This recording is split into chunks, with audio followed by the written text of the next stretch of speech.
Well, welcome back to Mr. Obsolete's Vintage Homesteading. Well, I promised you we're going to talk about the Poulan problem here, and we're going to figure out why. They're called different things. This old beater here is one that I've had for a really long time, and I just figured it was completely junk. And I saved it from going to the scrapyard because it wouldn't pull through, and you can see the bars really rusty and the chains rusted, although still flexible. I was really surprised.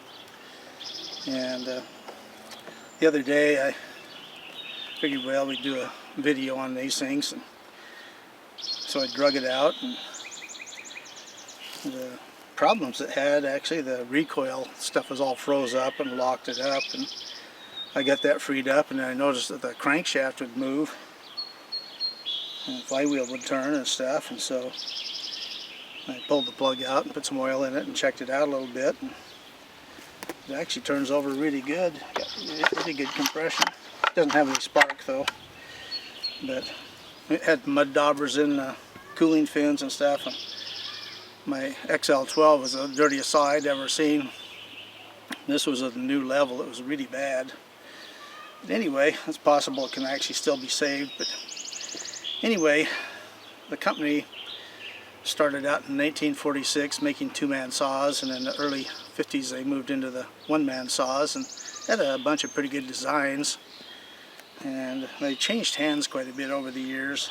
The Baird Poulan, like this one, is the most common for a long time, and then they sold out, and merged in others, and they're still in business today. But the saw like this was a really good high quality saw, and the ones that make today are just the exact opposite. They're the crappy low-end stuff that the box stores sell. Anyway, get the BS out here. This one was a model 361. It's 59cc. It was made from 1965 until 1976. Has a 3/8 chain and run up to a 25-inch bar, so it's pretty powerful. And the thing is kind of weird about it though, it's almost a 100% copy of an XL12 home light. And I'll grab one and show you. Be right back here. Okay, there you can go. You can see they're almost identical. Even the crankcase layout is identical on them and stuff. And air filters will interchange and a few odds and ends. But you know, this thing here set a new standard, and everybody in their could think I started copying them, and they were so darn close that you'd think that it was a home light. But anyway, I'm going to talk about the different models here. Get another saw here.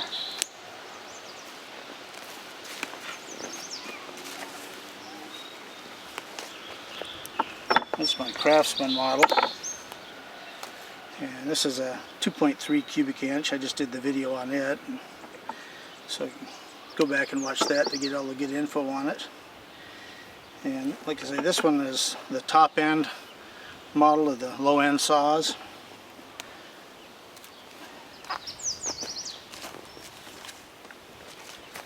And this is the low end of the low end saws. This one is branded as a skill saw, and a friend of mine gave it to me years and years ago, and like I say, they have a lot of quality control issues. You either get a good one or a no good one, but this was a good one. I used it and used it and used it, and it's finally to the point now where the crank seals are bad and stuff, so it's just going to be a wall hanger. But so we're going to go back to the big question: is it Poulan or Poulan? So I found out through a bunch of research, the good saws like this one is a Poulan, and the not so good saws like this one a Poulan. So I'm going to show you why. I'll be right back. Okay, well, we're going to find out why the great mystery is solved here. As you can see, this has a Pou coil cooler and a Pou air deflector on the cylinder head,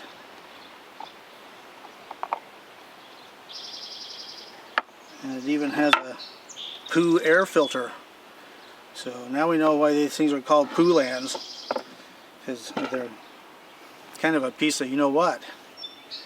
Anyway, I talked a little bit about the difference between the 2.1, which this is. The fuel line runs under here. The 2.3 runs through the side of the block and up through under the cover here. And that one has a metal tank. This has a plastic tank. And there are a lot of little changes on over the years. So anyway, we got a little more nonsense for you here. So I'll be right back. Okay, well here's another thing that's mispronounced in the chainsaw world. It's a Walbro carburetor, spelled W-A-L-B-R-O.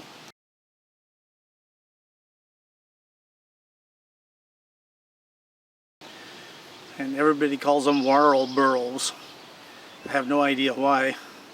Reminds me when I was in high school, I lived in Southern Cal, and our next door neighbor just moved in and stuff, and I asked them where they were from. They said, oh, we're from Washington. So I went in and looked on the map and stuff, and there's no R in Washington, it's Washington. So anyway, that's another thing that's nonsense too. But anyway, I got one more thing here to talk about and be right back. Well, here's some more nonsense, and people argue over, is this a still or a steel? I got the answer for that too. So if it's a piece of power equipment like a saw or a trimmer or something like that, it's still. And then when you go in to buy replacement parts and stuff, then the name changes to steel, because they'll steal every nickel you have for the parts. It's highway robbery. So anyway, here's just a little parody. So say I had a modern saw like a 261 CM with electronic control, carburetor and stuff like that, and I go in and say, well, I need a spark plug. The guy says, oh yeah, we got that in stock, here, I'll go get it for you. Brings it out to me and stuff and hands it to me. And I'm looking, well, that's really a weird looking plug. And he said, yeah, you know, since fuel system's computer controlled, so's a spark plug. It has these little ports in it. So the radar signals from the computer can tell a spark plug when to fire. And that's why it's only 52 bucks. So anyway, well, the reason I decided to do a kind of a cornball movie today is, you know, I watch the news occasionally and stuff, and it's everything negative and falsehoods and stuff like that. It drives me nuts. So I thought, well, let's just have a little humor today and make fun of people that mess up the stuff. So now we know the proper pronunciation for still and all of them and all these different parts and pieces. So see you on the next video, which is going to be another chainsaw video. Vintage is best.